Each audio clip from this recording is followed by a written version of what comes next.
So today I'm going to be doing something a little bit different. I've done this before. I've done like story times. So today it's gonna be a story time, and as you can tell from the title, I'm gonna tell you how I came to get my first car here in America, and it was really easy as far as everything goes. So since we're talking about cars, I'm gonna tell you something. I've not shared this with anybody, but as when I was growing up, I didn't know or have anybody in my life who had like really like nice cars or cars that I desired. There are people who had cars, but not cars that I desired. So I was really not into cars growing up because it was not something that I was accustomed to or I would see. I most of the time when I was doing errands or doing stuff, moving from one place to another, I used public transport a lot of times.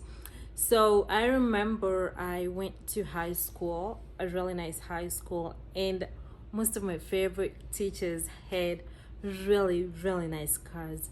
And so after seeing that and seeing that these cars are owned by women, I started getting that vibes of maybe I'll get a car one day. That's when I started to have my dream car ideas and think about cars in general.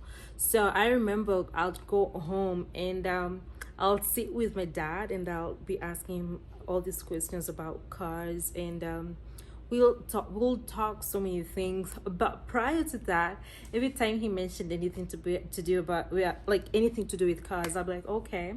He'll like mention cylinders. He'll say he'll talk about brake fluid. He'll talk about brakes and all that, like those words, and I'll be like, okay. All right, okay. But like I was not interested at all. But when I got to high school and I saw all these women who own big cars, I started having like an idea of what I would love to have, and that started thinking about it so much. I got obsessed with cars. I loved watching any shows that had cars. And I remember every time we went to town and we were maybe in a matatu, I'll just be looking outside and I'll be counting cars like maybe sort them out like colors, types, models. So I started like learning more about cars from there. So in this mentality of people who think that for you to own a car you have to be like really old. So I didn't think that I would have my first car in my 20s. No, I'd lie if I said yeah, that I thought about that. But when I relocated to States, I saw some like really young people who own cars, who were driving, because driving here, for you to get a driver's license, most of them are in their late teens, or that's what the government requires, to be in your late teens. And I think back home it's like I think you have to be 18 years old to start driving school. So before I relocated here, I had done a little bit of driving and I had used a manual car to drive around. So I got somebody who was teaching me, and I drove quite a bit and got my driver's license. And by the time I was coming, I already had a driver's license. So when I came here, I started seeing all these young people around my age, even somewhat younger than me, driving big cars, really nice cars. And I was like, maybe one day I'm gonna start driving my own car. But that was it. Like I didn't like, I didn't think that I was gonna anytime soon after moving here.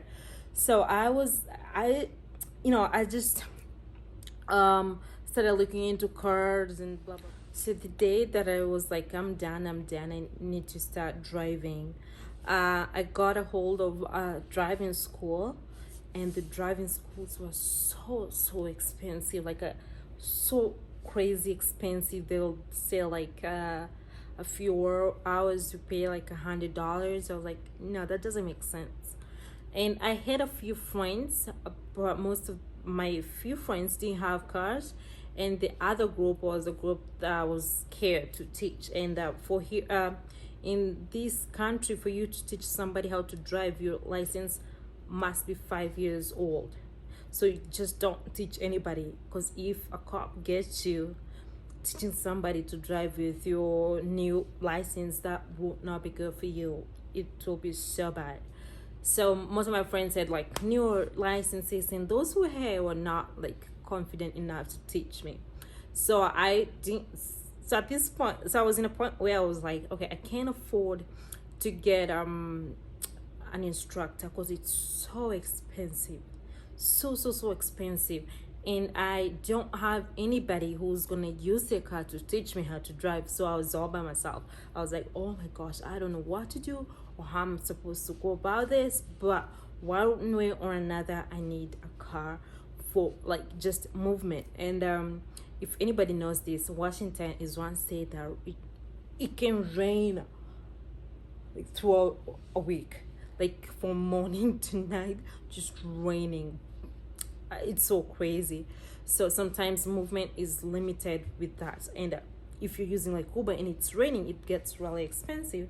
So I got to a point I was like, okay, all this money that I'm using for Uber, for trains and buses, if I like I save this money, this is the amount of money that I'll be paying for my car.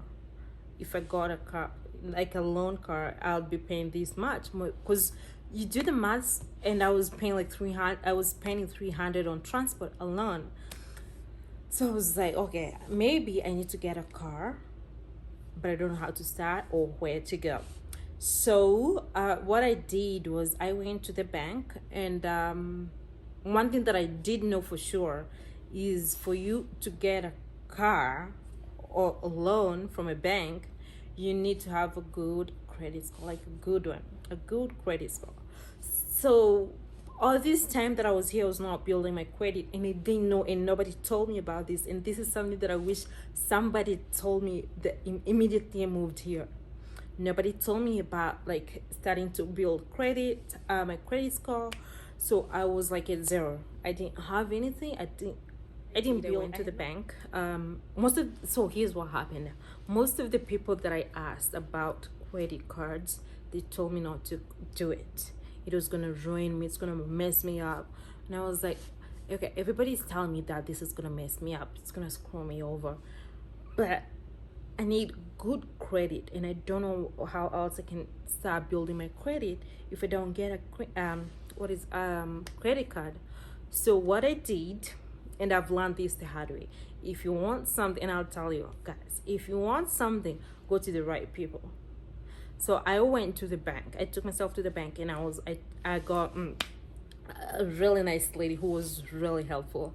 So I sat there and I was like, okay, here's what I need. I need to get a credit card so that I start building my credit. I need a card that's gonna help me build my credit first. So she was like, oh, blah blah blah. She started telling me things. I was like, okay, I don't understand what you're telling me. Couldn't you please explain to me in numbers? Because I understand better with numbers. So she was really really nice. She was so helpful. She explained to me how everything goes, and I was like, okay, this is not a bad idea. So here's one thing that I'll tell you. If you're here and you need to build a credit score, you want to get a credit card, make sure that you have a stable job, because you want to pay it off. Because if you don't pay it off, that's when it screws you over. But if you have a stable job and don't spend too much on it, you'll be fine, and you'll build your credit. So I built my credit for 1 year. So my credit was pretty good for 1 year. So I was like, okay, I have credit score. So that's the first thing that you need to do.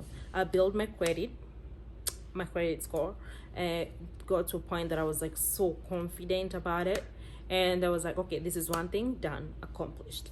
So the other thing that I needed to do was change my state ID to driver's license. And for me to do that, I had to do 2 tests, theory test and a practical test. So for the theory, I needed so For the theory, I went in to the DMV. So, and they gave me a written test. So I just answered questions I had read prior. I watched YouTube videos. I had a book. I read it, and they have these books at the DMV, so you can just get it, read it. They have like signs, road signs. We're supposed to do when something happens. Da da da da da da. So I was good. So I went, did my written test, and I passed. So when I passed my written test, I got a learner's permit. So that is simply to say that I was allowed to practice how to drive. So I was good. So since I had my state ID, which had a picture on it, my picture on it, my permit didn't have a picture on it. And I'm gonna look. So after I did my written test and I got my learner's permit, I thought it was gonna be so easy to find somebody who'll teach me how to drive, but I was so wrong. Everybody I asked was like, just giving me like really, really, really like the worst excuses. And personally appreciate people who come like forward and tell you, you know what, I can't do that. I'm not confident enough to do this, but I wish you the best, or just tell me that you can't, or but not like giving excuses that don't even make sense. I couldn't find anybody to teach me to drive. I got really disappointed to a point I was like, okay, maybe this is not meant to happen in this time.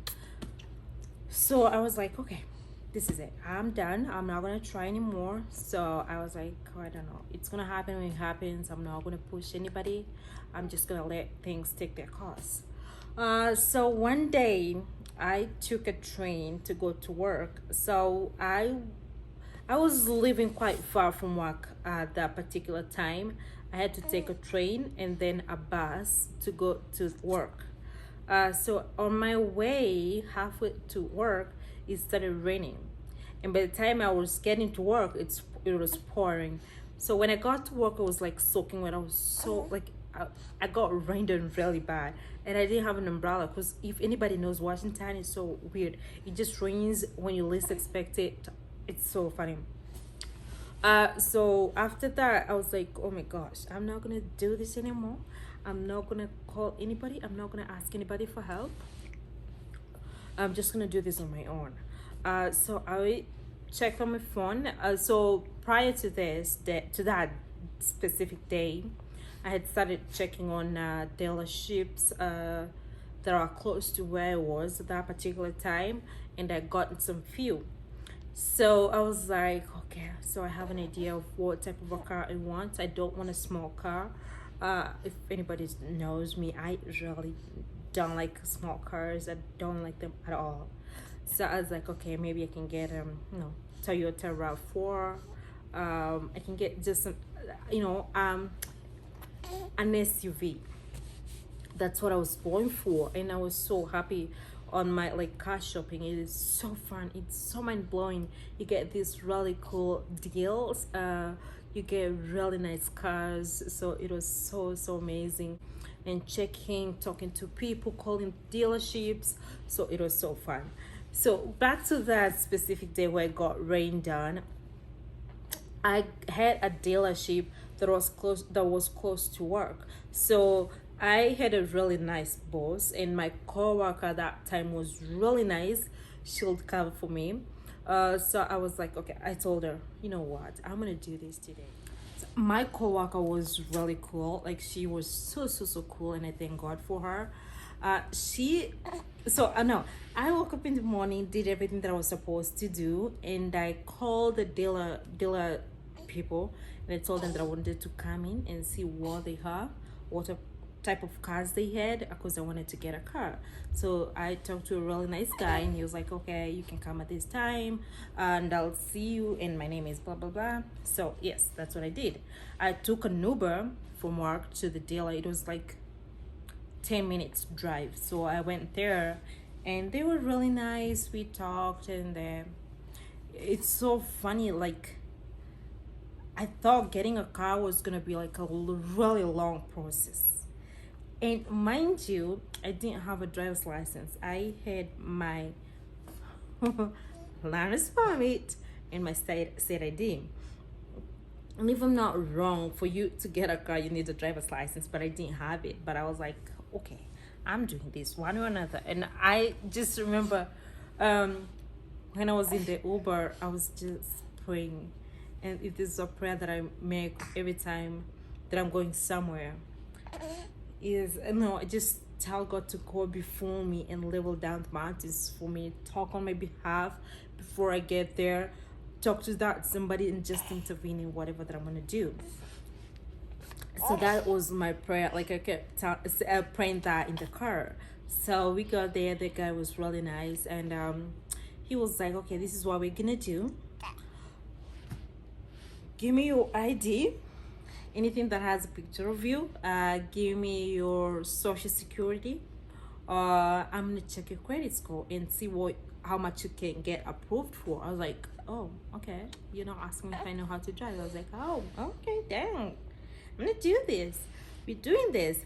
So I gave him all the information that he needed, and he was like, "Okay, your credit is really good, and you are being approved for $17,000 loan." So no, yeah, I think it was 17 or 15,000 that time. So I was like, okay. So after we found out how much I can get approved for, we started looking at cars, and the cars they had out there. So I at that point I didn't have like a perfect picture of what I wanted. So we went on drive. What are they called? Drive tests. So we got the first car that he drove. Well, he told me to drive. So when we went out, and he told me, he gave me the keys to drive, and I didn't know how to drive. I remember telling him that that I was so excited at that particular time that I don't think I can drive. So yeah, he was like, "Okay, I'm just gonna drive," and then he drove, and I was like, "Nah, this is not for me." It was a really small car, not my type. It was, I think, Honda, not what I wanted. I felt like it was small for me. I felt like I didn't like it at all. I was like, yeah. After we came back, I was like, no, I don't want that. So we went around looking at cars, and then the next car that he drove was the car that I have right now, which is a Ford Escape. And so I got in there, we drove, and immediately I got in. I was like, this is what I want. This is what I'm gonna have. And he looked at me crazy, and I was like, he was like, okay, let's go for a drive. So we drove around, and I was like, oh my gosh, this is just what I need. This is what I want right now.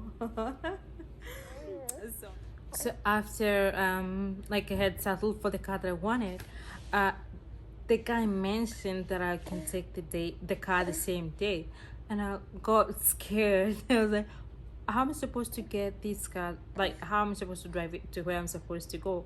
And I'm not I don't know how to drive. So I was like, you know what? I'm not maybe. And then I got cold feet. I was like, I'm not doing this. I can't. I don't know how to drive, and how I'm supposed to go home.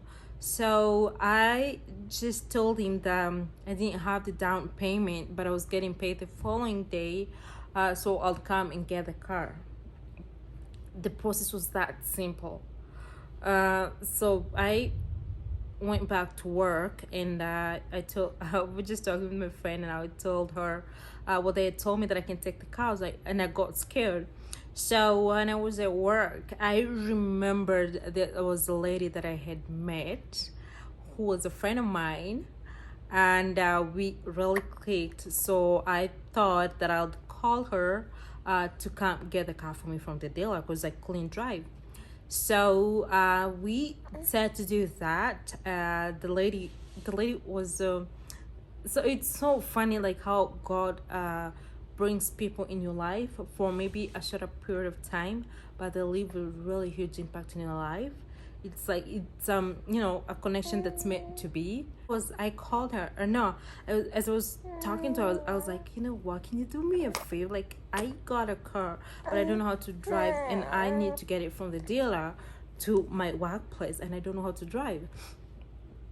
So she was really nice. She told me, okay, after I'm done Ubering, I'm gonna come over and I'll bring my kids. She had 3 kids, so that we can go get your car. And that's what we did. They were older kids, so they were not using cars.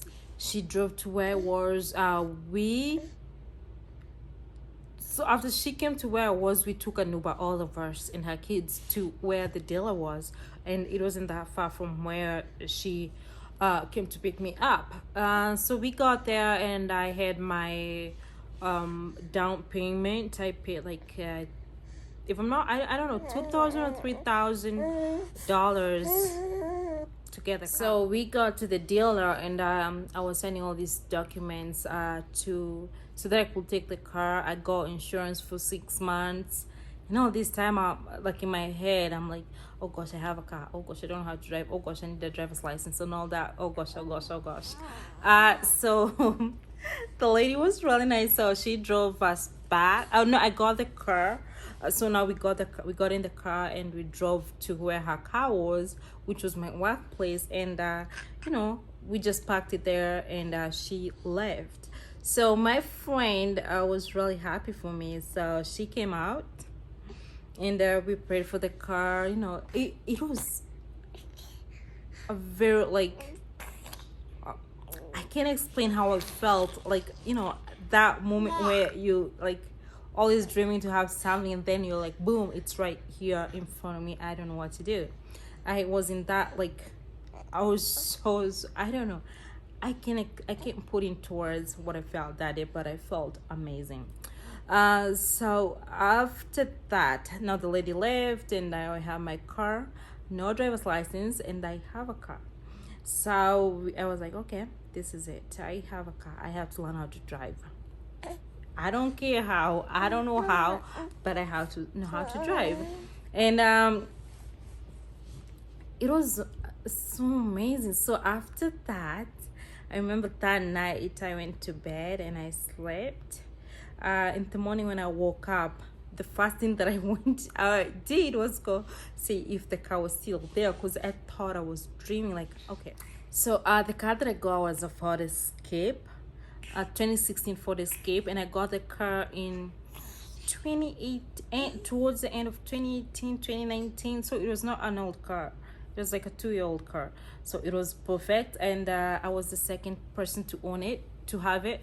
The first person who had it didn't have anything, like didn't get into any accident. So it was a pretty new car, and the mileage was perfect for like a second owner car. So it was really good. And that's how I got my first car. Now that I had a car, I figured that I'll get somebody to, like, teach me how to drive with my own car. So I had insurance, I was covered, the other person was covered, and that's how I learned how to drive. One step at a time, I was on the road.